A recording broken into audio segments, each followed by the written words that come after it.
Hey there, I'm Eternal, and I'm an object show fan that has barely watched any object shows. We have to fix that. Let's play Object Catchup. Hello and welcome into Object Catchup, the series where we discuss object show episodes right after watching them. Whether they are new or old, famous or unknown, it doesn't matter, we will get to it all. Now, today is a video that I've had planned for a little bit now. So a couple of days ago, the third chapter of Objectcember, being PMOS TT, released. However, I had noticed that the chapter afterwards, which was WTB, was going to be really short for me to cover, which means that I was wanting these two to be a combined segment because it just makes more sense. So finally, about a day later, both of these episodes released, which means that we can get to it. Starting off with PMOS, or Poorly Made Object Show. Before, of course, we can even get to PMOS TT, however, we have to do the journey there because it is the second season of the series. And there was an initial season that started about 2 years ago, which had 5 episodes before eventually switching over to the second season. Before we can watch the second season, we have to watch the first season. So that is, of course, what we are going to be doing. So the first episode of PMOS is titled it's titled Canny Mr. Incredibles is Up. So I'm sure that great title. Let's watch it. Let's talk about it. And let's start the journey here. Alright, I just watched PMOS Ep.57. So I'm not gonna lie, that was the best YouTube video of all time. No, but basically we got a show here. It might have been daily. I don't know. Maybe it's hard to tell it's a joke in this episode because it's everything's a joke. But let's talk about our cast here because I think having a understanding of the cast is probably important heading into the future because I think they exist even to nowadays, right? So, we've got ourselves Acorn from Who's the Best Power. Yep, that's the one. If you remember, Who's the Best Power had an old version that I didn't watch because we didn't need to watch it because it got rebooted. However, it did in fact exist, and this is a remnant of that. We've got Bug, which is a character that glitches out pretty constantly, right? They go like I am kind of something like that. It's a fun. It makes for fun gags, like the guy where they get thrown and they're just shouting, but it cuts off every little bit. It's fun. However, it is also annoying to when they're actually speaking to try to understand them. So you win some, you lose some. Then we've got Clear, which is just it's arms but no face. Hey, we get characters that are face but no arms relatively often. So up here we get limbs but no face. Then we got Dream Mask from Dumb. I don't know what Dumb is, but yeah, Dream Mask just so happens to exist. This is remember Dream? Yeah, I remember Dream. Oh god, but then we've got God Roshinka. This I don't know what it is. Looks like a Bommy from BTI, but red and a human. Then we've got Me, who's the Giga Chad. Apparently, it's just a gif of a zombie dodging everything. They act like the Giga Chad. They've got a voice that goes like a lot of these characters. They have these voices that like are intentionally drawn out, like, yeah, I'm such a Giga Chad, like these voices that end up drawing out. So even though actually, again, an incredible little amount of things happen, it still ends up at 4 minutes. Then we got Poorly Drawn Papa on Drug. What is that? I'm not in this loop. I'm not in this loop, bro. And then we got Noah. The background here of the intro, what is that? This is Tower Defense Simulator. Oh my god. Okay. Well, shout out to Noah. Noah doesn't do a damn thing in this episode. And then we got our host, which is Canny Mr. Incredibles. I do like... Okay. As far as meme stuff goes, I do like that as a concept because you can kind of portray their emotion based on the Canny image, right? Because you've got so many variants of the Canny Mr. Incredibles and the uncanny Mr. Incredibles. So if you're going to make a meme character, I think that definitely makes sense. As a host, it's like, sure, I guess. But yeah, the challenge ends up being hit the target with literally anything. You can hit the target with yourself, with a item. Just hit the target, touch it. Um, so then we have Red Roshinka, which can apparently shoot lasers, so that ends up working out for them. Then Me has the idea of throwing Bug, who's pretty defenseless due to not having limbs, at the target, which happens to make both Me and Bug safe because Me threw it, and therefore that's a point for them. But also Bug did technically allow themselves to be thrown and then also hit the target, which means that they are also safe, which is interesting. Then, while the other fellas are debating on and not getting much screen time, interesting enough, the pop-up fella has screen time. No, has screen time. Has the capability of turning into stairs with the screen time. But it's interesting. Shape shifting possible. Like, interesting. We're kind of. I'm trying to baseline here some fundamentals so that if show's getting good, we know the fundamentals, so we can work with those. But then Acorn ends up being the one who's safe because they can just fucking fly up there, right? That makes sense. That means that the other four up for elimination: Dream Mask, Noah, Clear, and the freaking badly drawn Papa, whatever. I mean, I think objectively Noah should get eliminated because like they're just not. They didn't do anything. However, I would personally want the Dream Mask to get eliminated because it's Dream. Come on. But my prediction and expectation is that Noah gets out because Noah doesn't actually do anything. But yeah, I mean, okay, let me check. So if this episode was made on May 1st, was the next episode actually on May 2nd? No, it was on May 11th. Okay, so it's not quite daily like the outro says, but look, okay, I'll give it the benefit of the doubt here. And let's go to episode 2 of PMOS, which is titled Speedrun Mode Activate. Okay, that is episode 2 of PMOS, or the Poorly Made Object Show. So, okay, there's one thing about object shows like this that I kind of don't really get, okay? It's because I've seen a lot of these, like, ultra joke or quick object shows do this, and I feel like it's kind of a weird detail, okay? So, alright, you have an object show where random shit happens, okay? Sure. And then let's make the gag so that the host or whoever has power just immediately says to shut up or shuts down or says like who asked to anybody who dares to say anything and therefore do a gag. Right? Like this is like I don't know. I don't really understand that. And I kind of don't like it because it feels directly at odds with the show itself, right? Like this is the show where you want random things to happen so that it's fun. However, you also have the host that shuts it down, and that's the same thing here, right? You just hear somebody say a thing funny or not debatable, right? But like then immediately Mr. Canny, Mr. Incredible goes like, no, who asked? And it's like, okay, I mean, bro, like, can you let the show happen? Like it's mildly bro. I'm being successfully rage baited. But yeah, eliminated with by Eeny Meeny Miny Mo ends up being Clear over Noah as they end up tying in votes, which yeah, I mean, look, I did a pretty reasonable prediction. I mean, it makes sense to vote Clear as well. They are boring in the sense that they're just limbs, right? They don't have any type of design characteristics to them, and they also didn't really do anything interesting in the last episode as well. So it makes more than enough sense for them to be up for Elam, but yeah. They end up being gone, and then we have the challenge being do a murder, kill another contestant. If you do, you'll be safe, and they will be up for Elam. So yeah, I mean, it's interesting because both are true. By defeating somebody, not only you are safe, but they are up for Elam. So there's a direct interest here in targeting specific people, right? Because you get to put your rivals up for elimination, but also there's it's just kind of interesting. Although I will say you should do this challenge with an even amount of contestants because one person just ends up not doing either and then being up for Elam, right? Which is kind of weird because they don't get to do anything. So the second episode in a row where contestants don't do anything. But even though I praise the challenge concept because it would probably be kind of interesting in a show with actual dynamics in it, this isn't a show with actual dynamics in it, so it just ends up being okay. I mean, it's fine.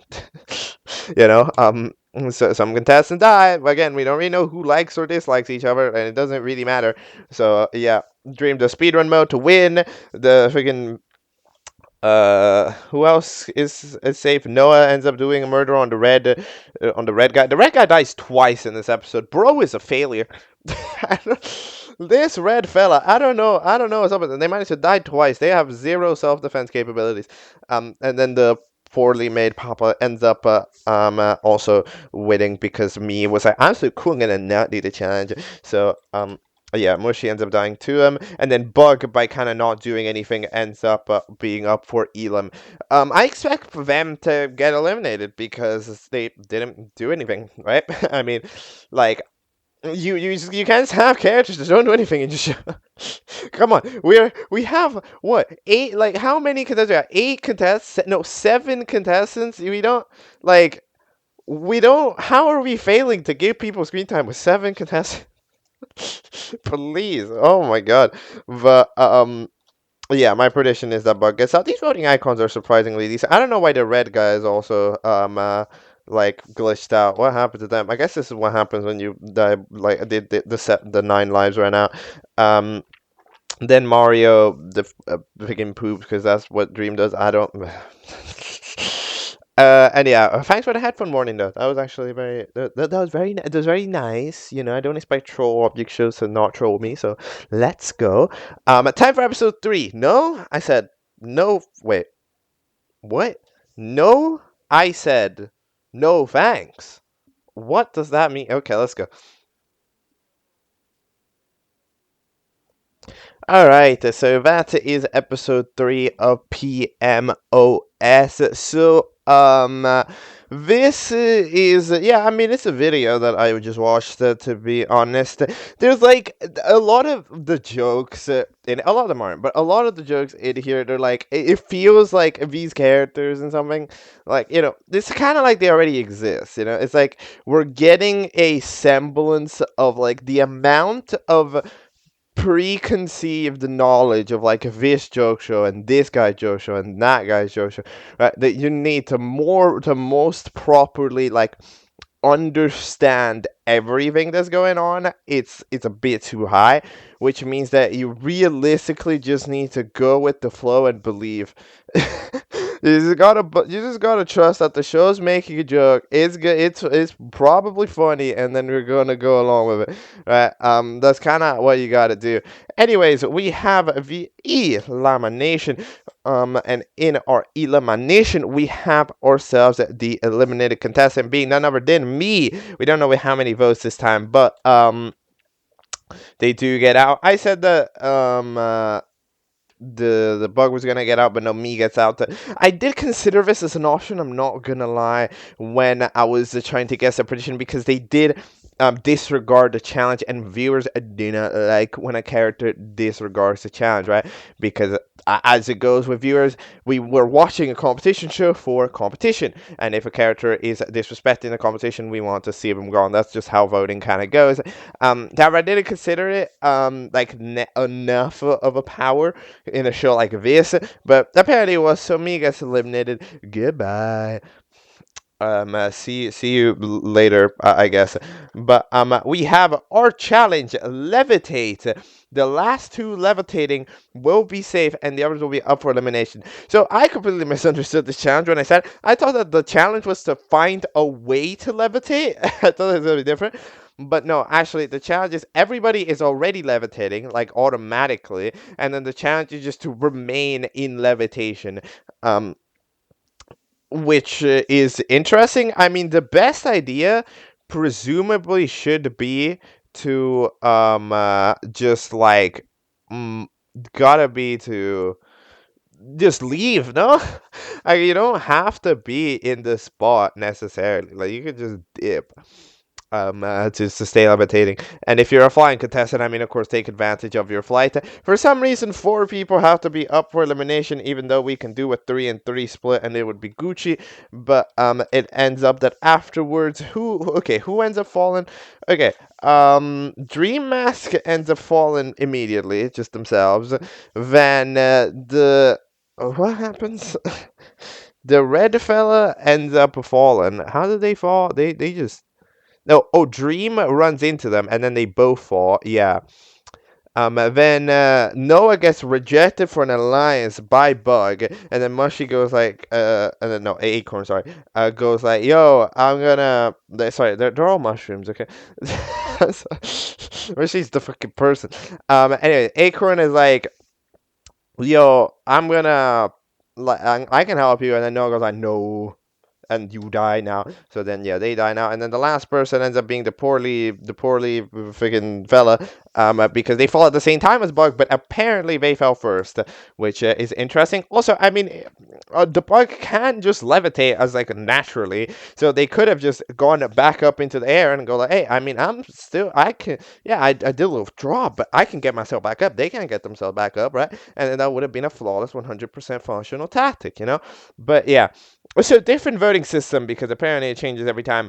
Vote for who gets the ability to eliminate someone. Okay? Interesting. Which means that one of these four, despite the fact that they lost the challenge, will get to choose who to eliminate. Which is, I mean, it's interesting, isn't it?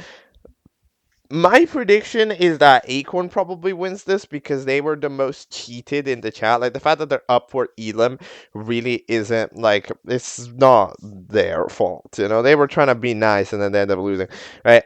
It could be the red fella, but the red fella, I don't think they're very likable. So we're gonna say that Acorn wins. But then Acorn, who would they choose to eliminate? Probably well, they can't eliminate anybody who's safe, so probably Dream Mask. Does anybody actually like Dream Mask over in the cast?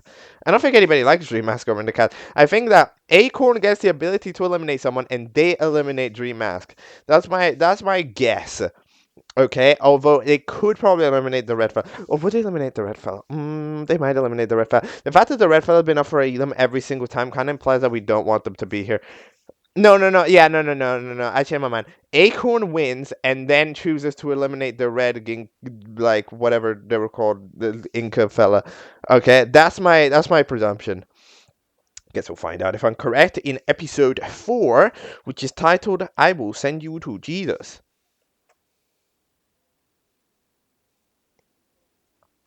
Okay, so I have just watched the episode 4 of PMOS. So these episodes are real. They're not this thing from each other.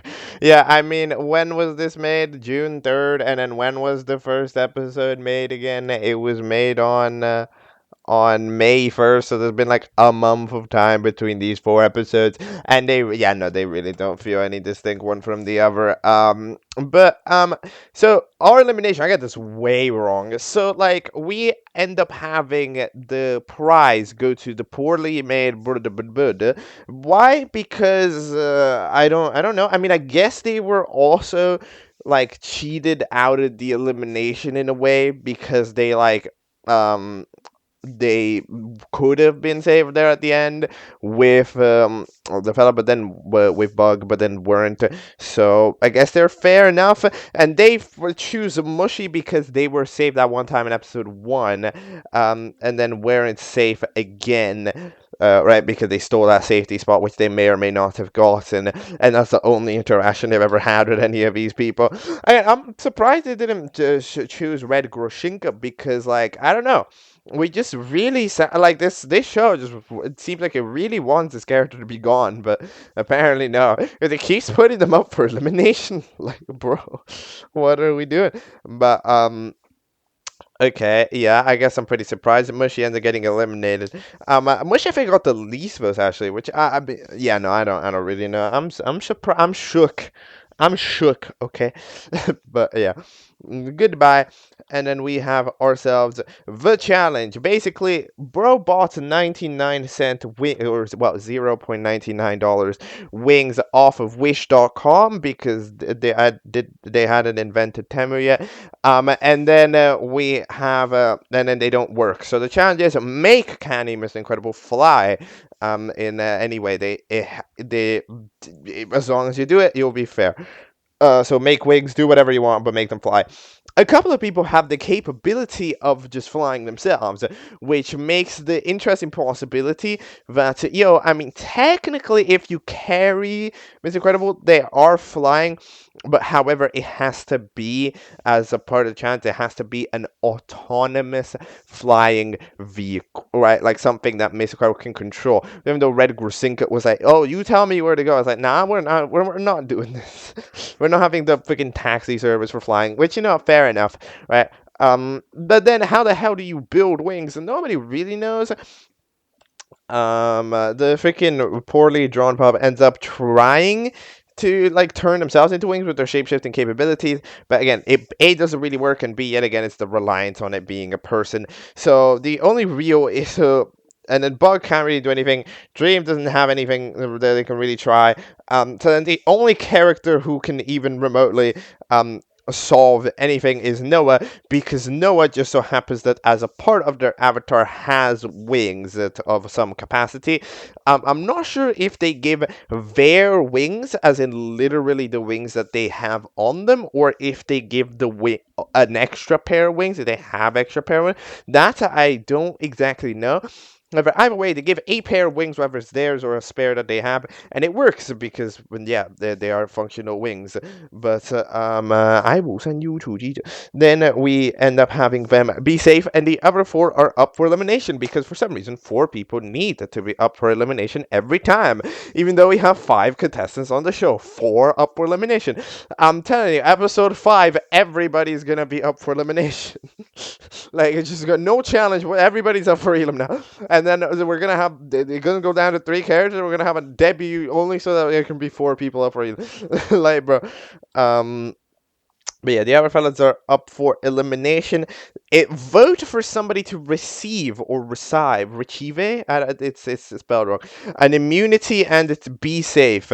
So okay.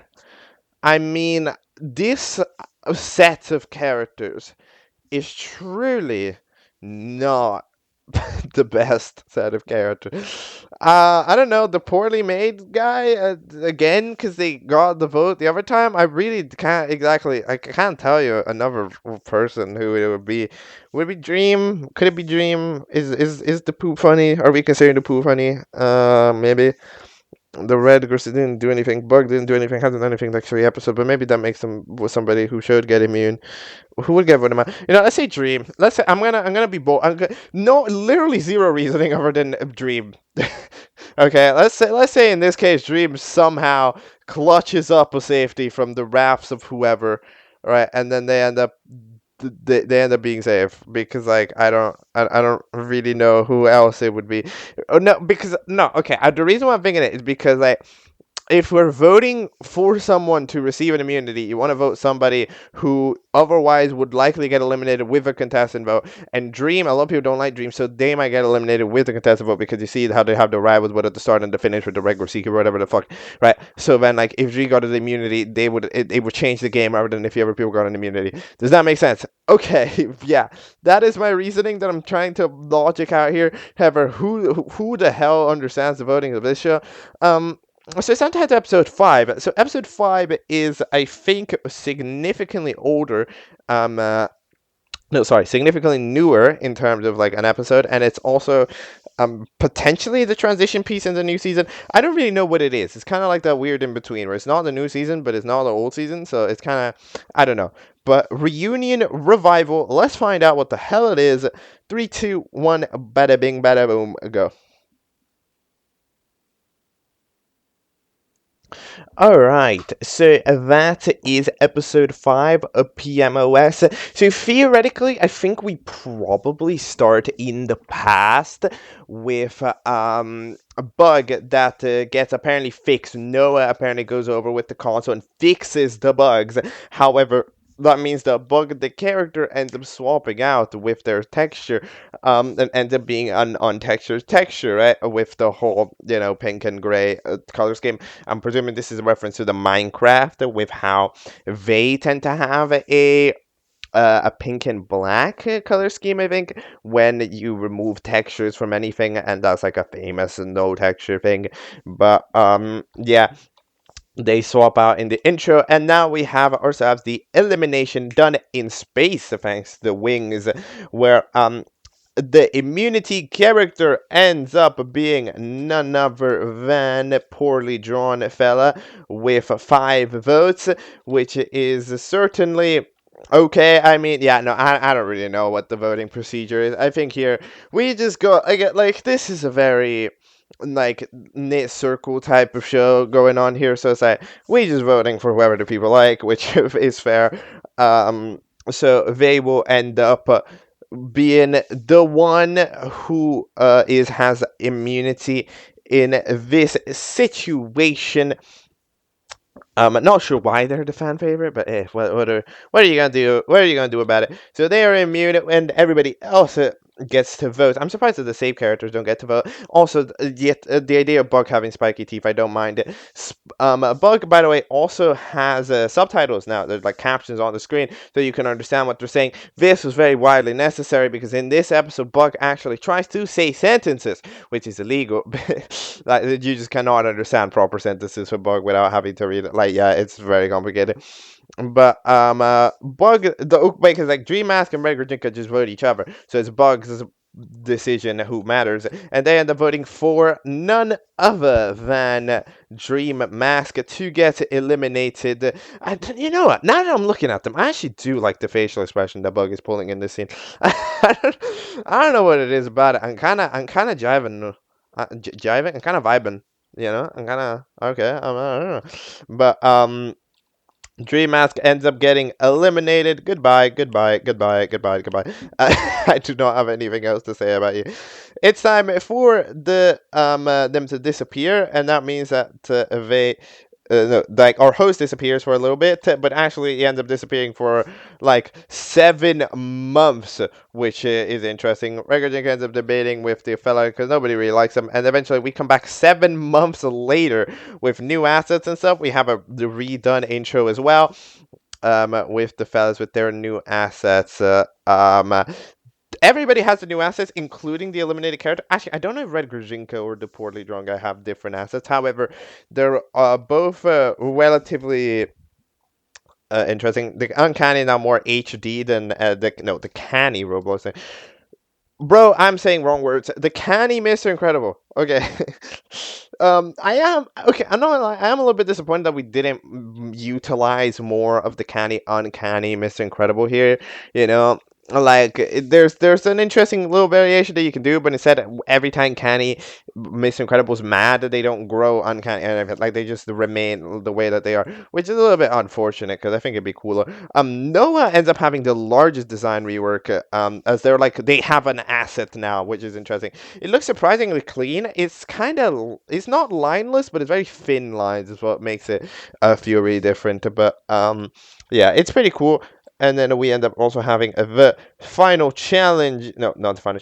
Yeah, the second last episode when we have a challenge, which ends up being trees are burning down. Okay, because the barbecue ended up putting the trees on fire. Stop the tree from being on fire, and you will be safe. And the rest will be up for elimination. You know what? I can already see some potential though, going on in the challenge. Of course, it's a little bit of a silly challenge. However, you see everybody directly invents an idea that uses their own capabilities, right?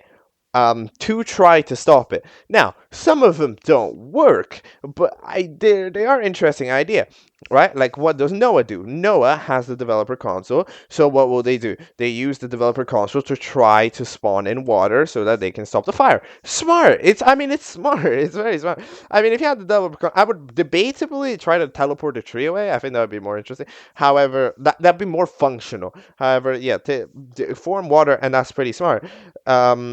Then a red Grzynkko can fly, right? So they can bring the tree up into the air, and then the air will stop, and like the lack of atmosphere will eventually make the fire fizzle out. Okay, yeah, and either way, you can just place it away from the fire. Smart as well. It's an interesting little tactic. that may or may not function. Then the poorly drawn fella end up being like, "Hey, I'm a shapeshifter. I can shapeshift into a fire extinguisher, and maybe it'll work." Right? That might be the least like thought out idea because like, okay, you can turn into a fire extinguisher. It doesn't mean that you now have fire extinguisher liquid on you, but like it's still an idea, right? And I like all of these ideas. I like all of these concepts. I'm a fan of object shows that use their characters and they have them try to solve problems with their own capability, right? Like I say, oh, like it's cool. It's one of the things that I like. And then Bug tries to glitch out of the tree because I mean, I guess okay, that wouldn't really work. It works in the way where like if you destroy the tree's not on fire anymore. Okay, I guess, but that's just because there's no more tree, right? Like if you glitch out the tree, if you corrupt the tree, eventually there's just not gonna be a tree there, right? And it's all gonna be like perfectly fine. Um, no, and it's not gonna be perfect. It's gonna be perfectly gone, right? So that's like a thing.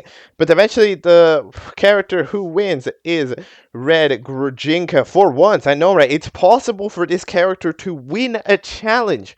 I know, right? It only took 7 months for us to realize this, but yes, they do actually win their challenge with their tactic of just bringing the tree away because everybody else flops pretty hard. Because no one manages to spawn in the water. However, the problem is that it's Minecraft, right? So it's a water.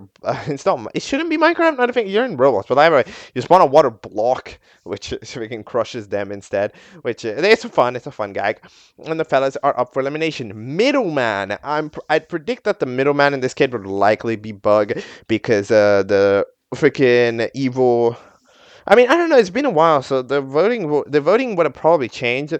But with how it'd be historically, I would have guessed that we would have had no at the bottom, poorly made at the top, and then this fell at the middle, and then Bug at the middle. But I would probably have realistically predicted now, since it's been a while, that we would have had no at the bottom, Bug at the top, and then poorly made at the middle, and then they get eliminated. That'd be my prediction because Bug was a pretty relevant character in this episode, right? But in general, that's really all there is to it. Apparently, what goes on with Acorn? Acorn's asset changes, which means that there is a clone of Acorn somewhere in the universe. What does that even mean? What? There's a clone of Acorn somewhere in the universe. Hello? I mean, interesting idea. It's like, oh, no, no, never mind. I'm trying to imagine what that could mean, but like, okay. And then we have a random set of clips playing at high speed for the last minute of the video. Not really sure why, but hey, when have I ever known?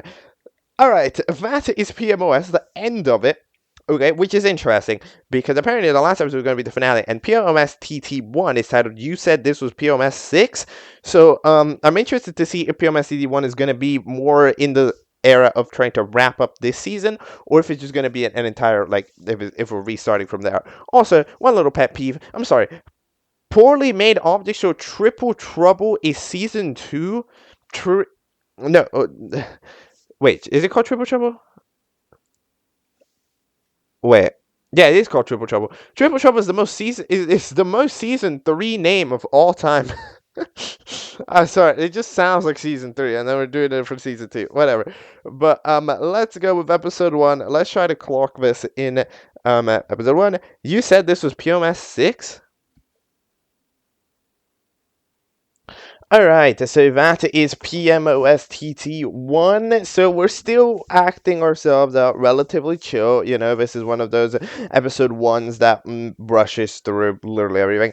But we start off here with our introduction. So Dream Mask drops down with a new design. I mean, everybody has a relatively new design, but we end up discovering that the way to spawn a Mr. Incredible is to ask Acorn what's up, and then they will say Mr. Incredible, and then a different Mr. Incredible, and then they just happen to spawn in. So they end up being Happy Mr. Incredible, who's hosting the season, and then they decide to make a poorly made object show. Yippee! Yeah, so they and doing that with the extra contestants, which they grab from I think different shows. Yeah, they grabbed them from different shows. I think that we grabbed 5 people from yeah, we have 50 contestants. So I think we grabbed 5 people from a show and 5 people from another show. I don't know what shows were they were coming from. I don't know the original source of them. Of course, 5 of them are from PMOS just in general because they're the eliminated contestants. But I don't know where one side and where the other side come from. I'm gonna be honest. I'm not in the loop. Okay, you need to be very in the loop to understand the show completely. And the loop, I'm not quite there. The price, a 25% discount coupon for this planet. By the way, if you can buy that, I don't know if that means that for anything that you can buy on this planet, or it's a 25% discount so that you can buy the planet itself. Maybe, I mean, hey, I don't mind 25% discount on the planet. It's $10 and now $8. But yeah. 15 contestants. Yeah, MOS. What is MO? Wait, I don't know. But let's see. Who are our contestants? Let's get our intro here. Let's get our law down here so that we can. Fellas, a wall. All right, looks like a wall. It looks more like a paper book, but a wall. Then we've got ourselves avocado. Actually, no, that's not a wall. That's 2 walls. Wait a minute. That's 2 walls. No, a wall would be one. Would be like just a rectangle. That's just 2 walls. Whatever. Anyways, a wall, avocado. Yep, that's an avocado. Acorn. A cheese slice. I mean, I'm a fan of cheese, so I don't mind. They look cool. They have spiky teeth. Spiky teeth are cool. Clear. They were interesting. Dream Mask, they already weren't interesting before. Inverti. That's the character. I mean, I see them. I mean, I know they're in BFTDI. I don't know if I don't think that's the source of where it's coming from here. I think that's a different show. That has Inverti as a character. As usual, they invert whatever it is. Jean Bo. And then also Jean Color. I think Jean's a color. But wait, no, Jean. Wait, yeah. No, it's funny to say Jean. It sounds French. Jean. And because it's called Jean because jeans, but Jean. Jean just is a name, right? Is Jean a name? Is Jean a name? I swear Jean's a name. Hold on a moment. I'm sorry. Jean, yeah, Jean. Jean's the name. Yeah, there's tons of people. CEO of Rolex, Jean Frederic Dufour. All right, good to know. Good to know. All right, good to know that Jean's the name. There you go. Me, not me as in me, me the character. Pen Cap, and I think there was another one that was pretty similar. The Polygon, PVZGHTR. Yeah, I don't. What would that mean? Garden hose to transmitter. Ribbon, that's the fella who hangs around with the Jeanbo. Steve with an I. They're a highly saturated image of Steve. Of like a chibi Steve. So that's interesting. The teams get made automatically. Based on the show that they apparently come from, even though I don't know what they are. And then the challenge is name your team. Yay! Everybody loves generic object show challenges that take 2 minutes and they're not that interesting, but we go with it. All right. So, yeah, they named the teams. What teams did they name? One of them names it the winners. The other team, they name it the winners, which again is the most generic name of all time. However, it's okay. I mean, I think in every object show somebody considers naming themselves the winner like this, but it's very rare to actually see somebody naming themselves the winner. So you know what? Fair enough.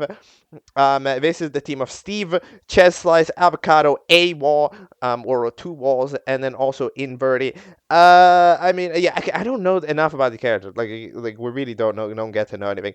Then we have Team KYS or Kill Yourself, which is named by Plants vs Zombies. So that has the 2 genes. As well as Ribbon and the pen cap. Ribbon's design is cool, actually. Now that I look at it, I like it. But I mean, look, I vibe with these designs. I vibe with the designs of this team. But and then the final team is called the Giant Peas. Why? I don't know. But you end up getting the team KY's being up for elimination, which is, I mean, unfortunate for them. The Ripperoni, Macaroni, the Pizza-roni. It's almost like they named themselves a bad team. Very interesting voting card, by the way, with everybody having like a type of name tag with themselves. It's almost like they drew it themselves, like the character, which is, you know what? I think that's really interesting. It's maybe a little, like, on certain occasions it can be a little bit confusing. Like, I'm not a big fan of, like, for example, the Minecraft name tag for the Gene cloth, because you don't get to properly see the cloth. Like, they kind of just look more like the cheese slice than they do the actual Gene, right? Than they do Jean. So it's a little bit unfortunate, but like. Other than that, these are great. These are very fun. I love these. I love these. Keep doing that. They just need to make sure that we have a, like, they need to have a clear, the character's name clearly and the character design clearly on them. But other than that, yeah, they're stylized super well.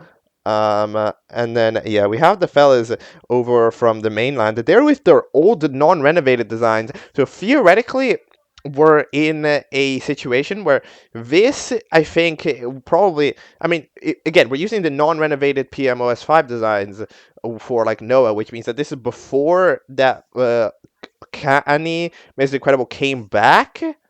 Okay, which is interesting. But hey, I guess that's the chronology.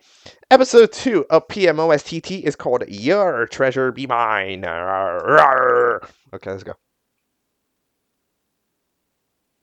Alright, so that is episode 2 of PMOS Triple Trouble. Still don't, now that I think about it, do I know why it's Triple Trouble? Like, I'm thinking about it, and it's like, it's Triple Trouble, but why? It's because 3 shows, right? It's like 3 teams, and like, it's just 3, because I don't, otherwise I don't know why it's called Triple Trouble. But, anyways, we have ourselves the first, I guess, full length episode, right? Episode that features a challenge in this updated system, right? In this updated situation, in this updated quality. And it ends up being pretty nice. I'm not gonna lie, it's pretty solid. We get to see, some fellas focusing in on challenges, right? We get to see there's some higher quality. There's some high quality shots. It's pretty fun overall, right? Like, even though the characters, of course, they are intertwined with a series of gags, it feels more for real, right? Like, we're doing, like, it's way less shit posty than anything else, right? And the characters are less obviously annoying than they were, right? Like in like PMOS original, right?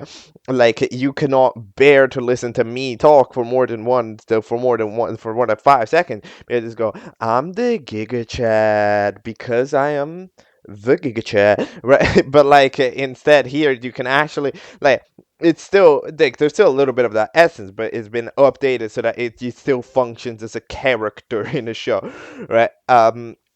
Which is pretty nice. So we begin here with a little bit of lore from the PMOS side of things, because of course that final free ends up still hanging about, right? In our current situation, and they end up actually having, and then we end up discovering that they have a girlfriend. I know, a crazy bug has a girlfriend, which is called Error, which is the most hilarious thing I've ever seen. That's actually really funny.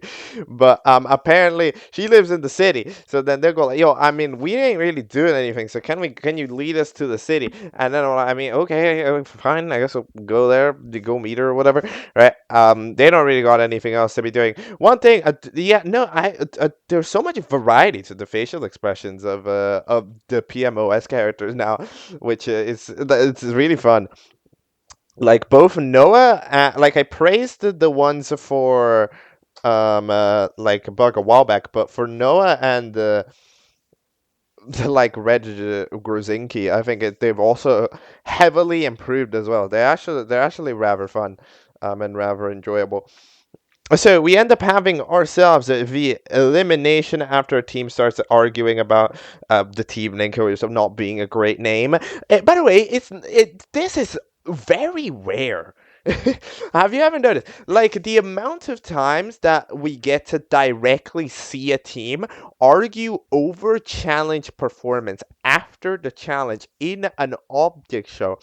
It's very rare, isn't it? Because usually how object shows tend to go is that they tend to have the charge immediately end, and then we have the voting screen, and then by the time the next episode arrives, we just immediately pop in to the elimination, right? And okay, yeah, a lot of obviously they do like the start of the episode is like, oh, I'm worried about the elimination, guys, because I might go home, but that's the extent where it goes. There's hardly that much debating about how we actually did and why we did the way that we did, which I think is really interesting. So it makes this scene surprisingly unique, even though this is what reality shows do all the time. But like object shows don't really like we very rarely see a team be like, "Oh, why did you choose that name?" Like after, right?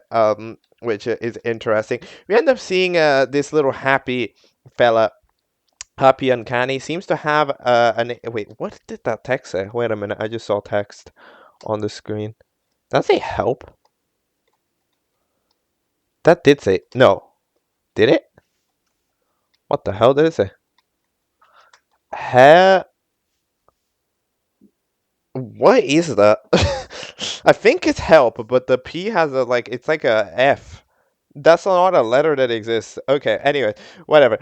Like the P is like a P, but it has a line at the bottom. Like that's not a letter. But yeah, Happy Mr. Incredible seems to have some semblance of a eldritch being within them, because for eliminations, as far as it is to bring people to eliminations or to actually perform the elimination procedure of deleting a character from existence, you're gonna wanna have these powers, so they do have them, which is interesting to know. Yet again, I do think that we are underutilizing the possibility of a canniness, as the like having one that segues between being happy or mad or whatever, right? Like I still think that it'd be nice, but yeah.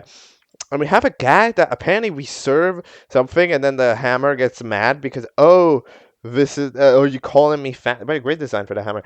I don't really get that joke. What, you ordered it, or did you not order it, or did you go give me a breakfast? Is that okay? Fine.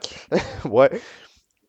But we end up having ourselves a, a mess happen. Basically, 22 total votes. We also discover. Wait, hold on. Oh my God, there's another scene in the middle. Okay, two other things. We're discovering a lot of details here. Okay, this is the first real one. This is the first real episode. The other episode basically doesn't count. Like, if this episode is the first one where we probably get to know. So, Happy Miss Incredible is a cube, which is interesting. There's like a cuboid. Each side is just the image again, which was pretty interesting. So we have a couple of people. Apparently, we're in somebody else's planet. What show were you holding the votes of? BFAC8. That's a show probably that happens to exist. They're a Roblox fella. I think we have seen this show in this show, in the sense that like I think that one I think at the end of like what PMOS 5, in that one like 1 minute long random speed through of videos, I think we saw that show get played through pretty consistently, and it might be where Noah's from, because I think Noah happens to be from a scene. However, I'm not too locked in on whatever the past of these characters really were. But apparently they're doing a show, but we just kind of ignore it, so it doesn't seem to be a very big problem. Everybody gets a mystery box. However, we end up having the most likes by quite a mile being PBZ, which gives them a token because of the wheel, because we're doing BFTIA, and then we have the ticket being a swap token, because that lets you swap votes with any other person of your choosing, and you can use it at any time. Which is interesting. So PBZ is like, yo, I don't need this because I mean I'm just that cool. I'm not going to need it. So it's like, yo, Cloth, okay, sure, I'll give it to you. So then they give it to the Cloth because the Jean Beau wants it. Should I call it Jean or should I call it Jean? I found it really funny when I said Jean Beau. It makes it sound like a French connoisseur of the arts. The Jean Beau. I'm gonna call it Jean Cloth and Jean Beau. Okay, I don't care. I'm gonna call it Jean Beau because I think it's funny. But yeah, John Boy eventually decides to swap out the votes after they're going to be the bottom two. So they swap it out with PBZ kind of at random because they felt like it. And then they and Ribbon end up as the bottom two. And then we end up having that apparently the winning team gets to choose one of them to be on their team. So the winning team gets to choose one of the bottom two to be on their team, and then the other one gets eliminated, which is a lot of power to the winning team, because not only you win, but you gain an extra person as well. So it's a big winning is a big deal. Getting first place is a big deal, which is interesting. It adds, an extra little layer, right? You don't just gotta be safe. You can't just do the bare minimum. You can, but you shouldn't. You should try to win challenges as well. You should try to go the step beyond the current step, which is it's nice. It makes for dynamic, right? Um, but anyways, the fellas end up picking PVZ in a 3-to-2 ratio over Ribbon, and then Ribbon officially gets eliminated. I mean, that makes perfect sense. Obviously, that's what we should do to not disrespect the viewer's decision too much, right? I mean, it was literally, like, I think the second least voted person and the most voted in terms of prize, so we don't really want to disrespect the viewers by eliminating them anyways through some random shenanigan, right? Like we can make it play into the story somehow, but by this margin, I don't think so. Right, from making the favorite lose by random bullshit. Like, come on. So they end up losing Ribbon. We end up losing Ribbon. Why do we end up losing Ribbon? Why was Ribbon and Jeanbo the bottom two? I don't know. I literally could not tell you. They do nothing wrong in the episode itself. They do nothing interesting either. Because that episode was really short, right? However, it's just the thing about it is that predicting these votes in any type of meaningful way, it's really impossible to do because, again, these are characters that we have preconceived notions of, right? I mean, I don't have preconceived notions of them, but we, as a society of, like, voters who are watching PMOS, they know what the characters are and what they're doing and who they like already, right? For a lot of time, they might have made the character themselves, right? So, like, in general, it's really the kind of more complicated than that. But goodbye, Ribbon. You end up being deleted. Eldritch being happens. We have our intro, and then we have ourselves the challenge. So the challenge ends up being, first of all, form 3 teams of 3. They can be inter-team, which is interesting because, I mean, yeah, most of the time you have the teams stick to their word, right? Like, stick to their pair, either pairs of 3, or, if it's a team of 3, already have 3, right? But in general, we end up having ourselves the challenge to open the mystery box. Whatever prize you end up having in your mystery box, because a lot of them don't have anything, but one per team ends up having something, right? The challenge ends up being pretty much a game of tag, but with items. So you have to simply protect your artifact. Don't let it get touched. Don't let it get touched, and you will be safe. If it gets touched, you are up for elimination. So the trios here are Acorn, Nothing, or not Nothing. What do you call it? You were called the one with that's only arms. I'm really sorry. And then Dream Mask. Then we got Jeanbo, Jean Clough, and the blue and the pen cap. Those are the 3 blue ones. Then the only duo on the team, Inverti and the Badly John Papa. Then on the other team is Avocado, Ches, whatever you're called, and then the PVZ. And then on the last team, there's Awal, me, and Steve. Okay, so that's what they're doing. They get a couple of different artifacts. They're relatively random, but you just kind of have to protect them. And teams do as they do, to try to protect them. In general, the best tactic, as it goes, in my opinion, with any tag, is to go as far away as possible, right? Because it's annoying to get to you. So just leave, right? Just leave. Don't, instead of trying to put it in plain sight, like, it just doesn't work. We have a couple of them. This guy, what the fuck is this guy called? How do I not remember it? How do I not remember what this bro calls? What is this bro called? You're not called Nothing, because that's the character from the other series that I watched. That I watched the other day.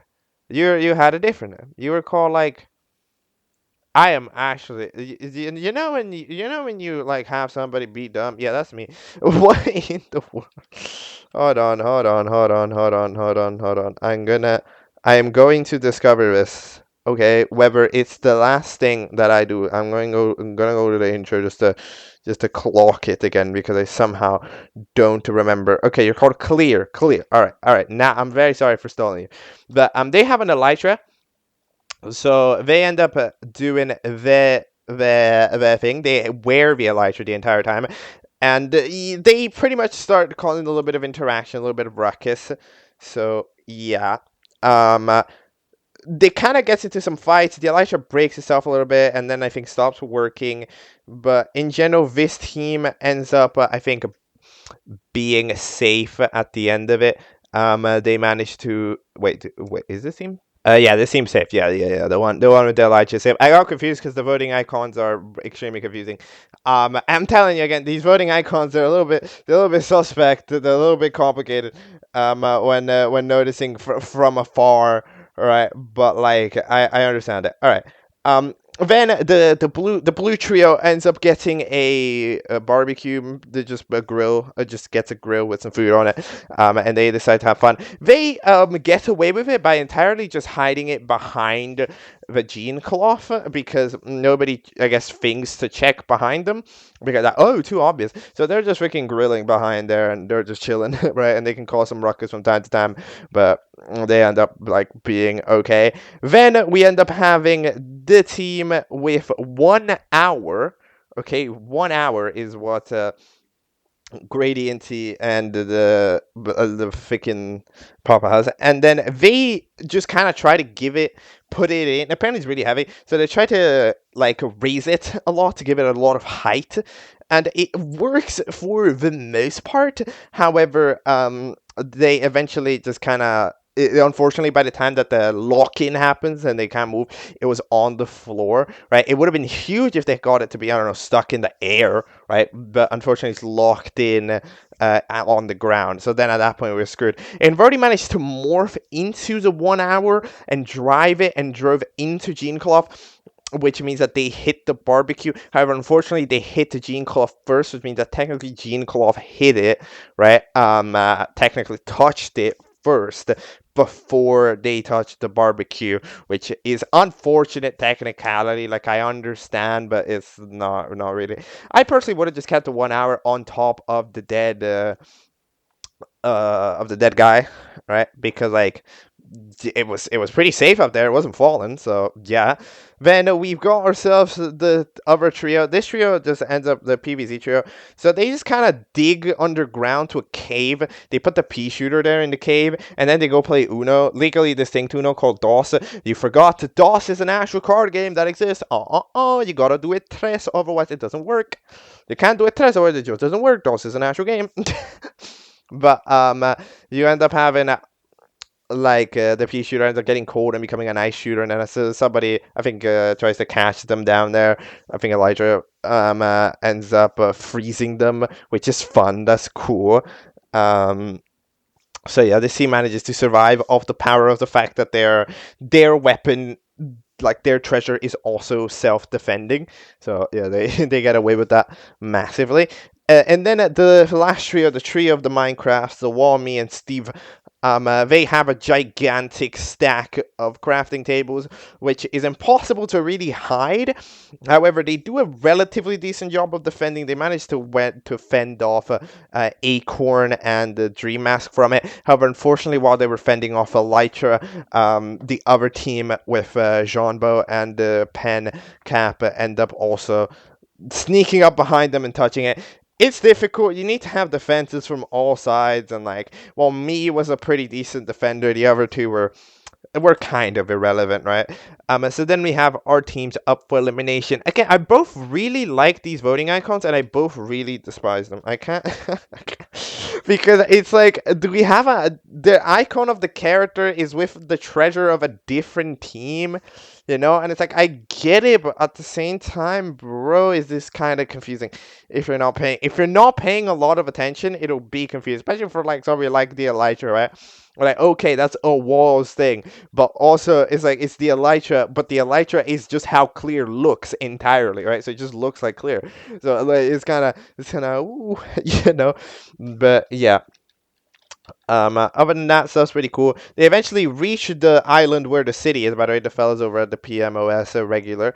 Love these three actually. I don't know why they make a really good trio. They make a really good trio. They kind of don't like each other, but they also don't really mind each other that much. Like they make a very solid trio. I hope to see them in the city sometime. And yeah, it's time for episode 3, the Objectcember release. Oh, damn, already there. Let's go with it with Power Star Navy. Let's watch it. I'm saying we're already there if it hasn't been an hour. Let's go. Let's watch it. Let's talk about it.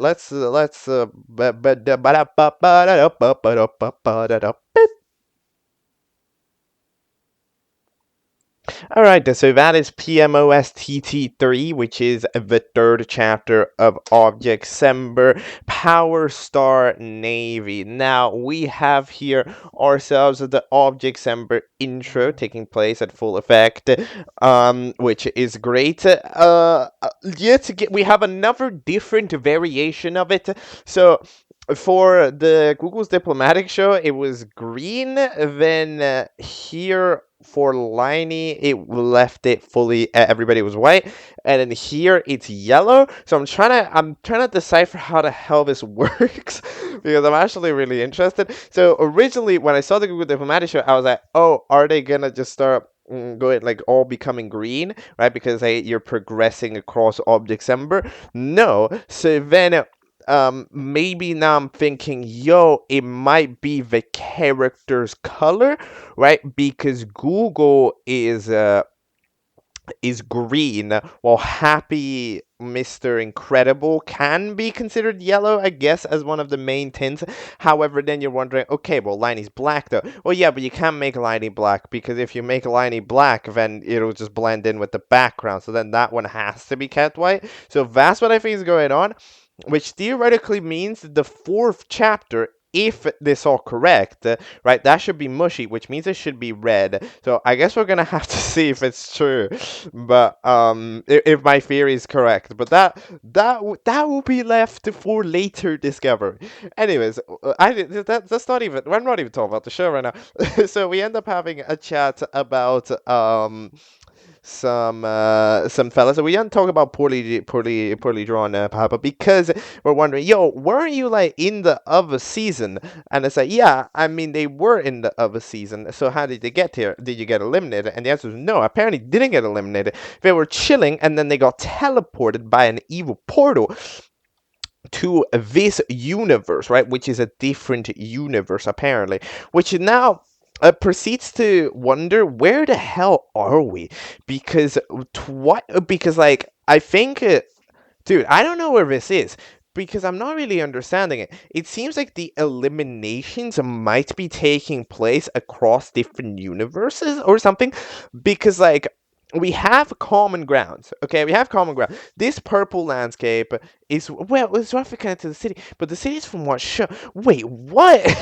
Because I thought that the portal would be multi-dimensional portal, right? However, we are in this purpley land, okay?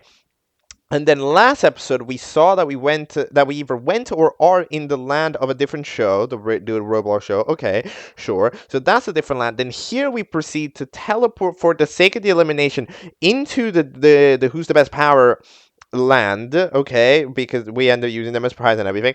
But then we end up returning back to the beach side, which is in the PMOS world, right? Because that's where the fellas end up going with Bug and everything.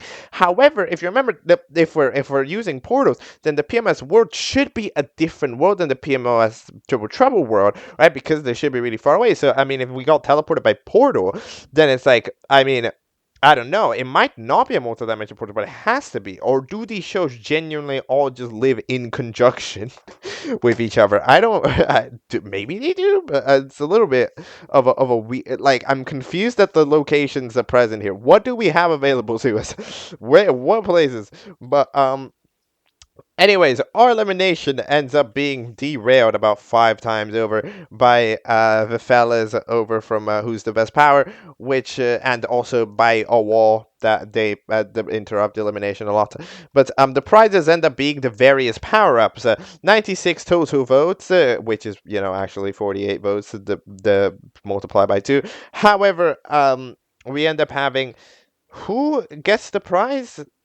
The prize ends up going to Inverti with 18 likes. I mean, I guess they got cheated the most. Like they had a decent idea when they lost the challenge. I mean, it makes sense by technicality, right? But like, at the end of the day, it makes sense. The animation quality of this episode is definitively higher. Inverti is I think, the most clear example of the animation quality increase. The way that their face just moves, like it's hard to like. The problem is, right, when I do these analysis, I'm not an animator. I'm not an anything. I'm nothing. I'm nothing. I'll voice that from time to time, but like I'm nothing. But so we end up as I end up that I don't really know the terminology for why this face looks and it looks smoother and acts smoother. But just trust me, it does. Okay, it's noticeable. Um, so Inverti here ends up winning the power of being invincible, which means that they literally cannot die in this elimination, which is fun, I guess.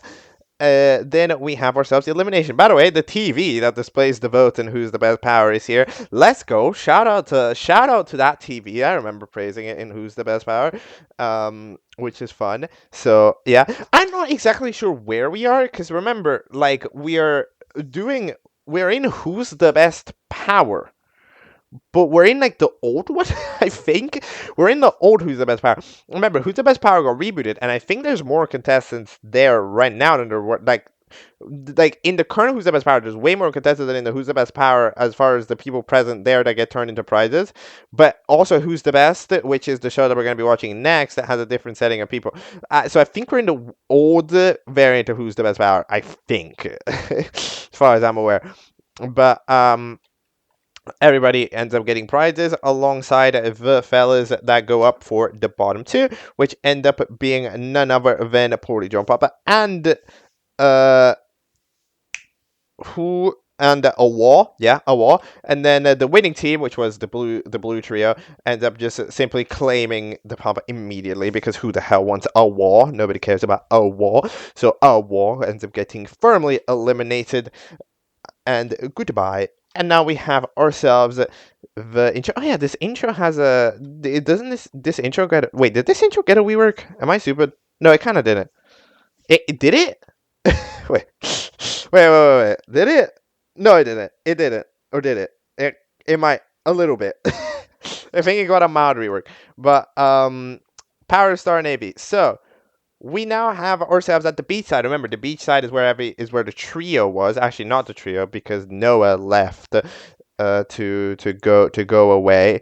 But the other two end up staying there over there on the bush. But then pretty much everybody ends up getting to open their mystery box and has their power up present. So who gets what power up? Let me quickly try to clock this. So Acorn gets Acorn, which theoretically makes them able to fly, but just like in Who's the Best Power, at least we're being accurate, Acorn never flies, even though they can. Then we end up having a Dream Mask, which has a star, which is pretty cool. Me ends up having a Tanuki suit, which they use, debatably. Then we have, presumably, you get the bell, I think? That's what the Jeanbo gets. Then the Gene Cloth, don't really know what they get. Do they get, like, I don't know. I think you get the snow. The Papa gets like the snow one. Wait, do you get the snow? What is this hat? What? What are you? Wait, huh? Oh wait, I don't know. I'm not clocking it. The avocado gets the ghost. Doesn't do anything with it. Chess piece gets the mini one. Yeah. Okay. Then you get the poison mushroom for the fella. A lot of these don't matter. Okay, whatever. They don't. It doesn't fucking matter. We don't use these anyways. But whatever. Basically, challenge. First part of it, you have 1 hour to make a boat, and you cannot go on the water. Then you have to the second part of it is a race to the island. The island. And then you have to simply make your way there. So all right, that's all cool. Now what we end up doing is that apparently dead contestants are excused. However, technically not dead contestants. Okay, well, hold on. Dead contestants are excused, however, they do get revived, which means that they don't really get excused. They more so just like they don't get excused. But it's specifically a rule made so that Clear doesn't technically have to complete the challenge, right? Like we're fine. So okay, yeah, that makes sense. Bug and the Red Gruzicki end up hiding away and going to the city, just stalking out different spots here or there. Then most of the fellas end up deciding that it's best to go to the city to gather materials or to just buy a boat with whatever cash flow that they have. So they end up doing a couple of things. Some teams disagree though, they go have a boat. Some teams end up just having a boat pretty easily. So I mean the blue team, I just keep calling it the blue team. I don't what were you called? What what was this team called? The team with freaking the jeans. Cause you had a name. I'm just bad at remembering team names. Team names are the worst thing I remembering. I don't even remember BFB team names. What were they called? do you think I know? Like, I'm horrendous at team names because they just tend to be fucking sentences that don't make sense. One of the teams called Kirito. I don't know which one, but one of them I'm sure. The other one's called the Winner, but we haven't really mentioned it more than like twice. Anyway, the team with the blue ones on it. So they end up just kind of chillaxing for an hour because like poorly drawn puppet can shapeshift, right? So you could just shapeshift into a boat, and then we're all chilling. So yeah, that makes sense. Then some fellas end up buying the shit ton of materials that we need to try to make the boat. However, Acorn's like, yo, we got $999, which is the money, and they need $1 extra. One extra dream buck? Dream buck. What? That's where we're like. Where are we, man? This is a play. Where are we using dream bucks, bro? I don't know. This gotta be like a different show. But like, anyway, Avocado ends up just asking around, find somebody with a boat, and is like, hello, could I have a boat, please? And then the other fella goes, yeah, dude, I don't know. If you give me like a little bit, I'll get you a boat. This thing kind of doesn't work, bro. Um, so then okay, fine. They'll wait. Then some fellas, the Inverti fellas, they are roughly building a boat with the materials that they have over on the beach, right? Because there's like wood on the beach and stuff. Eventually, me ends up begging for $1 and gets $1. They get their supplies, which is, well, actually, do they even get their supplies? No, no, yeah, I think they eventually do get their supplies, but they end up finding Noah over there chilling. The cool guy, the freaking skater alligator, and they're going, yeah, I forgot, my bad. Give me another moment. So yeah, Avocado is just suffering. So yeah, then the Mr. Papa boat ends up going. Then the boat that the Inverti fella just made, which doesn't really can't get walls to stick to it, so it just ends up being a little platform. They just end up going alongside that. With the items that they had on the island. Yeah, there's not that much in there. There's just wood. Like, you can make a wooden little boat, I guess, but it's not gonna go very fast. Though honestly, it's surprising enough goes way faster than it has any right to, considering the detail that like nobody's actually rowing that boat. How the hell is it going? But then yeah, Noah ends up, I guess, just kind of helping them out with the mysterious challenge that they're doing, even though they don't really understand. But I mean, we'll go with it. Then Dream ends up having the boat that they built with their materials. So yeah, that ends up being a little bit of a situation. Wait. Okay, so Avocado stays back because Avocado goes to the city. Yes. Okay, so what this team tries to do is like, okay, if somebody died, they could get Avocado, right? They would get respawned and they would get Avocado, which means, right, that like they would start at the spawn and they can go fetch Avocado and bring them back. However, I feel like the part that we didn't calculate from this idea is like, okay, sure, let's imagine somebody dies and goes back and finds Avocado. You then do what? Build another boat because you're already going. Like, there's not, like, I'm confused. Like, you're just gonna lose massive progress of challenge anyways. Like, I guess it's like it's minimizing damage more was what it is mainly, because I don't know what else it would be, but it's kind of it's kind of complicated. And of course they end up throwing a Verdi down there, the fella that can't die. They can fly, but I guess underwater is a bit more difficult to fly. But yeah, eventually, very late, the skater dude go like, "Yeah, bro, I got that boat you wanted, I found it." Roughly like that, and Avocado went like, "Thank you, sir. I now must rush." So then they end up going over. I don't know why with those two specifically. I'm doing an accurate, like portrayal of their voices. They're just kind of fun voices, but well, accurate. That's about as inaccurate as it gets. But yeah, eventually with PBZ and Avocado, as PBC was back there, they end up going on their new super boats. Um, and they're all doing relatively chill. Then the other fellas end up getting on the boat, right? Because we can apparently Stiv can teleport, which is interesting. Because I mean, why can you teleport? I guess you do have a resemblance to Herobrine in the way that you don't have eyes because you're just so unbelievably oversaturated. So maybe do you have Herobrine power, or do you not? Oh wait, or was that your power up? Oh, it might have been your power up. Wait, but there's no teleporting power up. That's not a thing. There's no Ender Pro power up. Is there an Ender Pro power up? What's a Mario? Wait a minute. What power up did Stiv get? Would there be any power up that lets you teleport upward? No. Surely not. Nah, because there's powers that make you fly, but no powers that literally make you TP. So, nah, okay, whatever. Um, but then we end up being on the boat, and then Noah is like, nah, and then we end up having a little bit of chaos.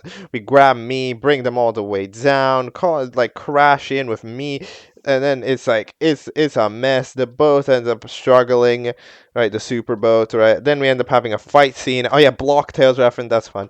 I played Genshin Impact, bro. Uh, then we have pretty much a shit ton of fight scenes from the next minutes out, which is always very difficult to cover because there's so much happens. In terms of the generalization of it, is that do I know what happens? Kind of. It's very difficult to keep a track of where the hell people go.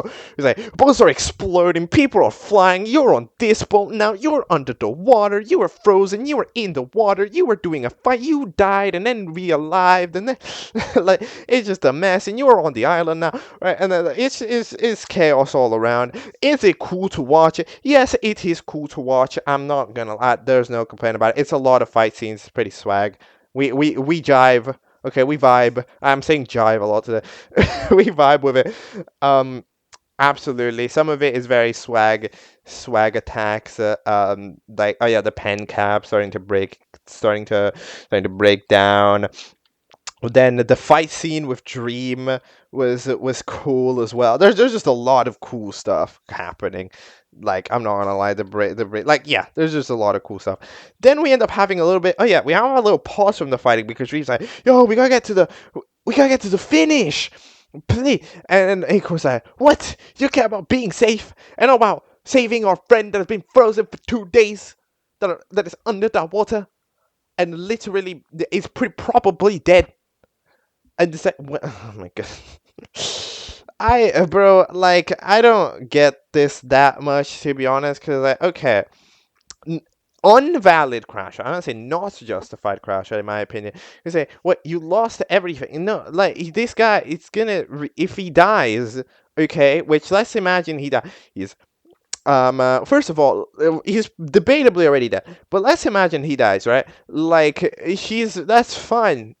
You'll get respawn. It's not the end of the road, right? Like it is like Dream is saying the correct thing. Finish the challenge, then we can either go fetch him if he's still frozen, or if he dies, he's just gonna respawn because we have respawns. And at a certain point, it's like, okay, then again, we get to that whole question here from time to time, like, oh, the morality of dying, right? The morality of, is it okay to leave somebody at the bottom of the ocean for them to die, right? And it's like, I mean, in general, I feel like in a lot of situations the answer would be no, right? Like the team that like killed themselves for that, is that more? I don't think it is, right? I don't think that's good, right? But like in this situation, again, when you have somebody in such a disabled state, I think that the morality of dying becomes way more okay, because it's like, if somebody has been literally incapacitated by freezing, then it's like at that point, just let them be, right? Just let them go. They'll respawn. They'll be better as a result of it, right? So in this situation, I think it makes way more sense to just go try to finish the challenge, especially since Clear is excused from the challenge anyways. DreamHask is another character that has a pretty elite tier animation in this episode. They're so simple, but they have like this 3D effect just kind of running about them, especially in these fight scenes that end up making them look very exceptional. Like, yeah, very good. Even you can really feel it. There's some shot like, oh yeah, the one random badass shot below the water of them both. That shot lasts for like 0.5 seconds, and that shot's crazy because it's like probably the most impressive shot in the episode by quite a bit. But it's like a significant, but it's there for literally half a second. But yeah, Acorn's all sad for some fucking reason. People are over there below the water. People are dying. Then the whale. Oh yeah, because the whale freaking ate Inverti alive. Because they can't die, so they were not too happy about it. Inverti eventually just lands on the island. Then eventually, DreamMask ends up deciding to use their star to their advantage, and then they hold hands. Wait a minute. Hold on a moment. Wait, what? Acorn's taken. Okay, good. Good. More knowledge learned. Knowledge learned. New knowledge. Knowledge has been earned. Who's the best power? Lore.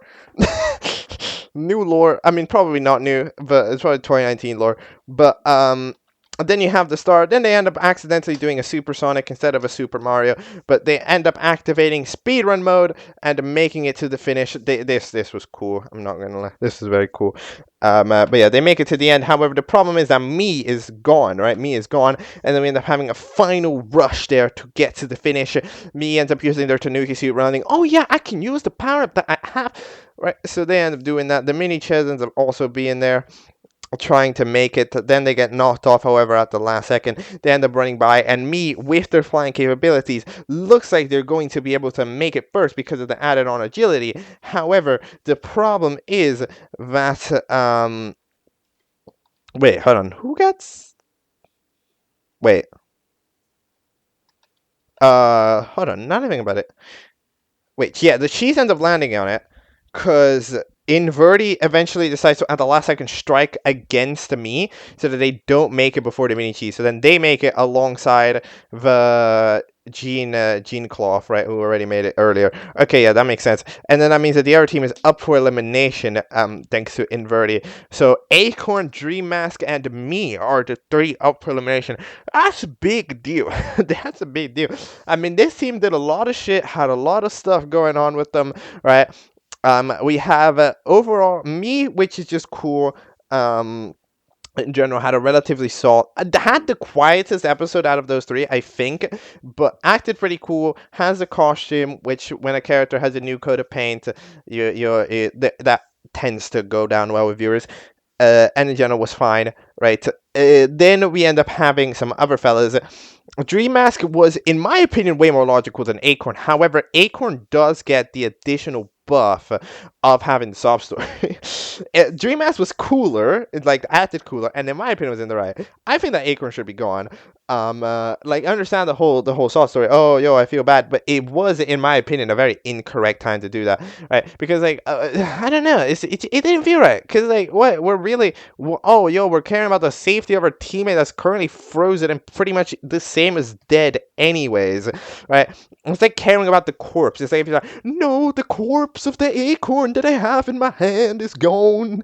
I've lost everything. Like it's like, come on. I don't think it was the correct time. We have a very who's the best power end credits. Like this is exactly how it goes in those videos with each person having an icon. Very good way to do it though, to be fair, although it does kind of sometimes making other types of credits, like credits for like specific musics and stuff, a little bit more complicated. But yeah, what the hell's the outro song? What's the credits song? The credits song's a banger. Yo, we need more of those. Wait. I need the name. I need the name. But yeah, eventually on the post credit scene, all of the three are just absolutely shaking. Why is one of Inverti's eyes white? What happened? They both turn into sands. But yeah, those three are just omega worried. And yeah, it feels like it's episode 3, and we've already managed to have our first elimination that feels like it's mattered, right? Which is nice. It's fun, right? Because the other two is like, yo, we kind of eliminated a character. Do we really care? Not really. But this episode has done a very good job of putting a team up for elimination and making us care about them. This is something that I do complain about in other episodes, right?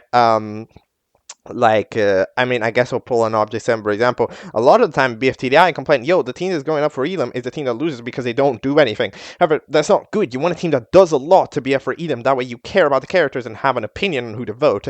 This episode does exactly that, and that's why this elimination feels like a big deal, right? Because it's like, this team does a lot, has a lot of screen time, has the biggest scenes. At the end of the day, we have the biggest scenes are from this team, the team that's up for elimination, right? However, that means that they're the ones that are the most in our mind, and therefore they're the ones where we can make up our opinion of them the most, right? Which is great. It's exactly what we want to do. Like, it is very good, in my opinion. Having a team that does a lot be up for elimination is very good. You know, it's very good. It's way better than having a team that does nothing be up for elimination. Of course, from time to time, you want to switch it up, right? Otherwise, you start, like, you want to be able to switch it up because otherwise, it'll become predictable. It's like, oh, this team's showing up too much, they'll be up for him. Or, oh, this team doesn't do anything, oh, they'll be up for him. Right? You want to variate to keep the viewers on their toes. But, like, in general, we have a solid show here. And overall, what do I think of this show right now? This show is in a relatively good spot. It's okay, so, like, it's a nice watch. It is the type of watch that does, however, make you feel mildly like you're missing out on other shows when you're watching it. Right? Because it's like, this show, just in a way, it is the identity of the show, so I'm not going to knock it against it. However, when we're having something like this, right, where we end up having, like, an episode of big quality, and we want people to watch it, and it starts making the waves, it does end up feeling a little bit complicated because we have this, like, general connection to other shows. The characters are directly correlated to things that have happened, right? This season by itself, even though it's way higher quality than the other one, is directly correlated to the last one in heavy lore, right? And then, for example, this episode, it is correlated, such intertwined with the best power, where, like, if, like, it would be way more confusing if I just didn't have any idea who's the best power, and I already don't have a big idea who's the best power, right? I've watched the reboot. This is, as far as I'm aware, I think takes play on the original, right? Which means that, like, in general, we have, like, you start feeling you're missing out. So I would be heavily worried, like, if somebody watches this but then hasn't watched Who's the Best Power, hasn't watched any of the series around it, I feel like their experience would be worse. Unfortunately, I do think that their experience watching this would be tainted by the fact that we are doing such a heavy intertwined collab, right? And hey, collabs, they do happen. They do stuff. I mean, just lately, some of the biggest object shows of our time, Object Invasion, Object Lockdown, they have, done the Lockvasion collabs, right? And yeah, however, in general, they don't feel too, like, they really, they don't feel that bad. You know why? Because the characters feel like they get this factory reset pretty much. Alright, and kinda in both those Object Lockdown episodes and those Object Invasion episodes, you see the characters from the other shows, and they act the way that they act in their respective show, but they act in the most standard version of themselves, right? Like, some of the characters, I think, even have their designs reset to their baseline states rather than the states that they currently are in their respective shows, because, like, again, we're dealing with the baseline here, just the characters featured, but we're not necessarily intertwining lores, right? Basically, that's what we're doing.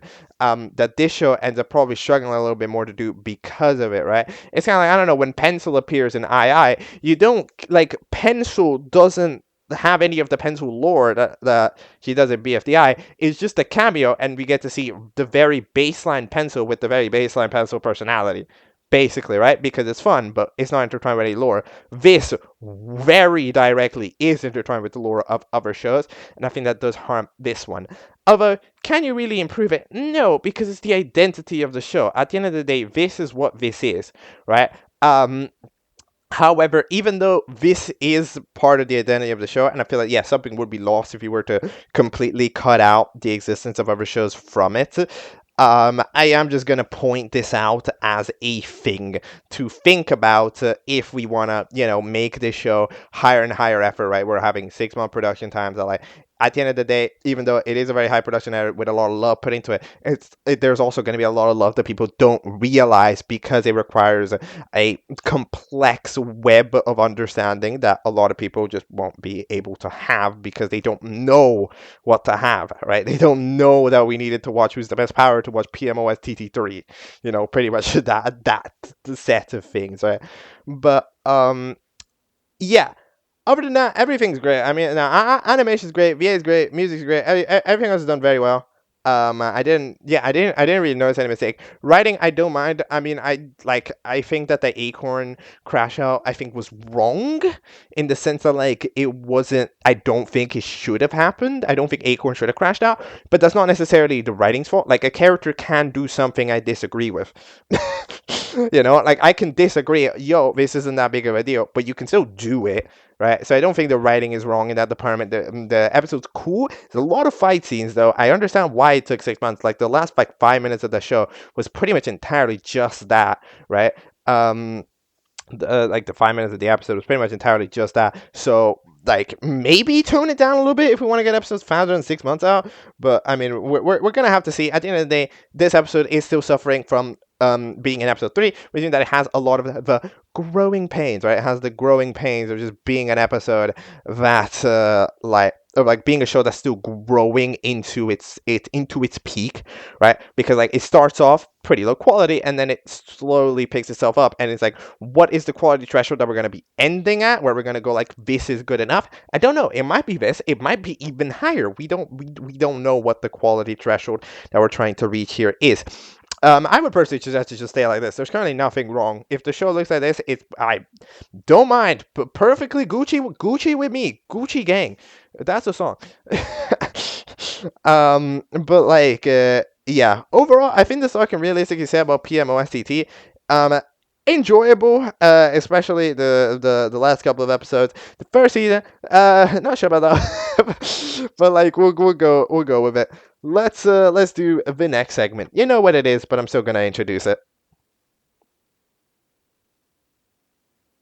The next show that we're going to be taking a look at is the 4th chapter of Objectcember, which is WTB 2.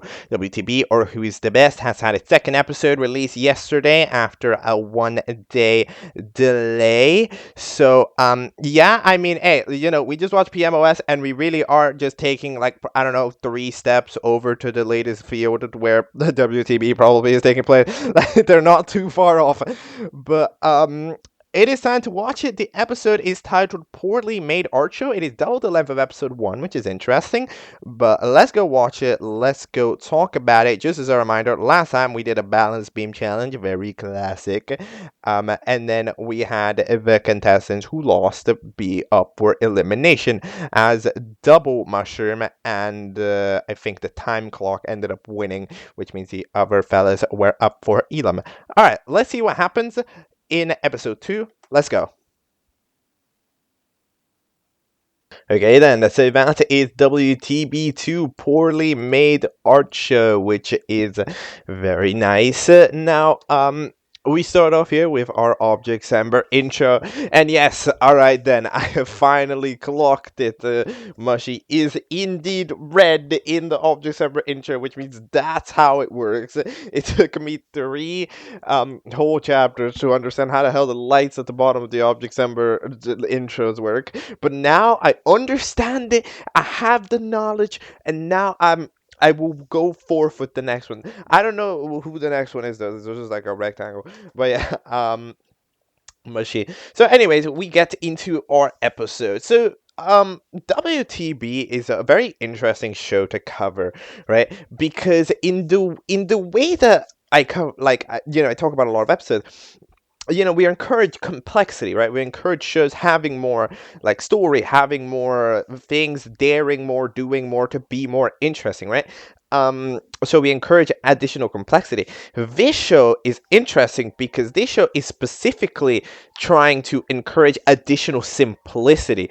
We're trying to make this show as simple as humanly possible, right? Like, we're not trying to do anything crazy here. We're trying to do the most basic thing possible, just to have a fun little watch that's fast, that's cool. We got little challenges, very BFDI-esque, right? And indeed, we do end up having a BFDI-esque type show, because these shows that encourage simplicity, that is what BFDI, the season, right? The season, BFDI, Battle for Dream Island, that is what it is at its core.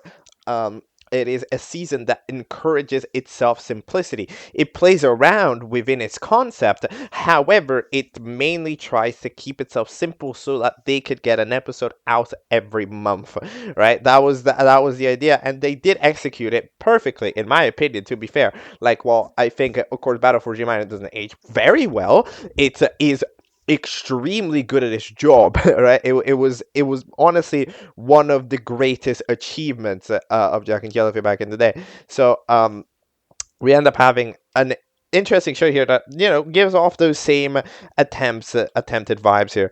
Pipe ends up getting eliminated with 55 votes. I think they were. What did they do?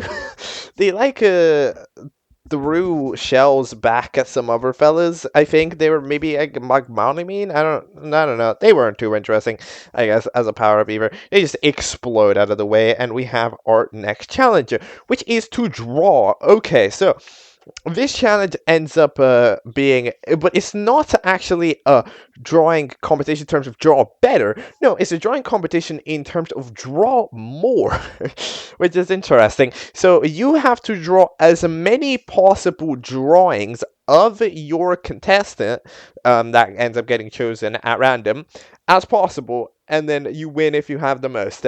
So that is something that you can definitely do.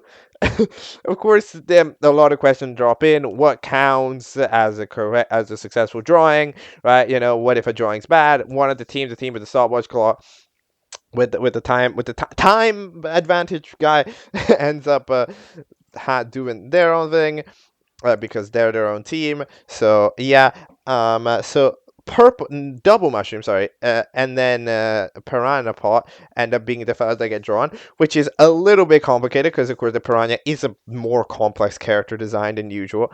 But in general, the fellas, they start drawing, and this is that type of challenge that, like, it's not that good of a challenge because, like, you can't actively see the process of the people doing it, right? So it ends up kind of being shenanigans around it that end up being the episode, right? Just like, for example, since we're covering BFDI here, like, a lot, we're discussing original BFDI. The most obvious comparison that comes to mind immediately is Are You Smarter Than a Snowball, right? The episode of BFDI where they complete like brain test, a general knowledge test, right? And like that episode, you see, it's not that interesting of a challenge because they're just making the test, right? But they end up doing the shenanigans. Oh, let's break the test. Oh, let's do this. Oh, let's do that, right? Different strategies that work outside of the general rhetoric, right? Which is pretty interesting. So one team is doing pretty decently when it comes to drawing them. And then we end up having some fellas. I like the gags in this episode. By the way, the gags in this episode are genuinely just rather fun. Like the song being sung by like a freaking choir of toad mushrooms is very fun. The awkward conversations a little bit with like the tornado coin thing ends up just being like, hello, it throws a tornado and it leaves, which is interesting. One little critique that I'm definitely going to say about this show, I think this show suffers a little bit from slang writing. Right? Like, you gotta kind of get your slang out of the way when you're typing it. However, like, the amount of characters in this show that say bro is way too many. Like bro is the type of thing that a certain type of person says, right? But here the entire cast says it, even if they're like relatively different type of people, right? So like I think it does suffer a little bit from that, like bro, there's no way, right? But so like it suffers it from a little bit, or if it's like Mushy saying law. I mean, Mushy can say law, there's not really a problem. But like in general, it's kind of interesting. Ice Flower calls up Fire Flower, and has her burn down the other fellas. Shout out to that. I like how Ice Flower acts more nonchalant. Then we end up having some fellas. Oh yeah, the freaking Goldberg getting frozen. Yeah, I like it. I like this. It's like it's a lot of just gags that are funny. And then there's not much complexity to them. However, there's not much to understand about them, right? We're not like when you have the joke of like the script writer, right? The orange going over to read the script and figuring out how much time that they have to say in the script, and then we get to see that actually as part of the episode. Like, okay, is that technically correct with the canon? No. Is that breaking the fourth wall? Yes. Would I usually discourage that in a show that's trying to be super serious? Yes. But also, who cares? Because this isn't a show where we're trying to look at it too deeply, right? It's a show where we're trying to have fun and watch cool things, right? Like this is fun. It's fun. This show is just trying to be a fun, goofy time. Right? It's kind of when BFDI. I'm gonna do a comparison again because I think that it's a very good comparison piece. Right? When BFDI starts off an episode in like by completely breaking the fourth wall, right? By going, I don't remember what episode it was that they did it in, but they started an episode, I think, for April Fools that was entirely in live action, and they did that for a little bit, and then eventually they switched back, right? But it's like at the end of the day, them doing that isn't bad. It's just a fun little gag in a fun little show, and it works out. So, it turns out that first of all, the time clock ends up getting 70 off screen. I guess they can, they can just add more time to their clock, so it's fine. Then the other teams just so happen to conveniently tie at 27. But then, unfortunately, one of the ones that was burning happens to burn, which means that team, because, they was burning with the ice flower, which means that team loses. So, gold brick, blue shell, red shell, dragon coin, and double mushroom are up for elimination. This is an okay set of people to put up for elimination. I mean, they don't do that much, but to be fair, the episode doesn't have them do that much either, and the episodes are going to be short, so I don't really mind. There's a couple of characters that are considered mean, like Red Shell and Blue Shell. I think Blue Shell realistically goes home because they were ruder. Like Red Shell was kind of mean, but I think Blue Shell was meaner. So it's got which one of the shells going home? I doubt the other fellas are gonna go home, but yeah, way more people actually work on it. At least as far as the credits for WTB 1 was just Mushy and freaking Dream, but like here there's like way more people. I don't know, how do I remember that? How wait. Oh yeah, it's because I looked at WTB 1 to get a quick reminder of how it went. But yeah, overall, that is the episode. It's pretty fun. It's really interesting to me to compare this to BFDI because it gives off a lot of the same vibes, and I think that this show proves that you can just do BFDI in 2025. Like it's not that difficult. Like it's not necessarily it's not that difficult, but it's not bad, right? Like if we just modernize the idea a little bit, you can have a show that is fast, does things fast, and it's kind of just fun, a little challenge and gags and basic interactions and like dynamics, everything sort of basic, but it's fun and who cares, and we're here to just watch a show where things happen and it's cool, right? And that does work in the year 2025, which a lot of people don't think it does. A lot of people think that if you're making a show in the year 2025, you're gonna make a complex show with all of the complex things and all of the complex character arcs and storylines that will make you cry 400 times a minute, right? But like, no, you don't need to do that. And I think this shows a very nice, like modern piece to actually have as a display. Like, yo, you can be simple and you can be pretty good. Right, which I think is a nice, it's a nice thing about WTB, and yeah, this will be my general probably opinion about it. I'll probably reiterate a shorter version of it probably every time I cover it. But I guess we'll have to see how WTB evolves because of course there is the mainliner show, like who's the best power. That's of course happening very slowly. But yeah, so we're doing kind of that. So yeah, I mean, I guess this kind of like the this is like the II remaster to the to the everything, and that the II remaster people don't like it. If the II remaster was just a regular season, I think that people would be more fine with it. But the II remaster acting as like a remaster and is what pisses people off. But like in general, it's nice. Okay, it's cool. It's cool. I enjoy it. I'm talking about this episode for far too long, considering it's really not that long. Um, let's go next. Wait, is it called Poorly Made Art Show because of PMOS? Oh. Oh, oh, oh, okay. I see. I see. I understood. Okay, stop. I stop. The next outro now.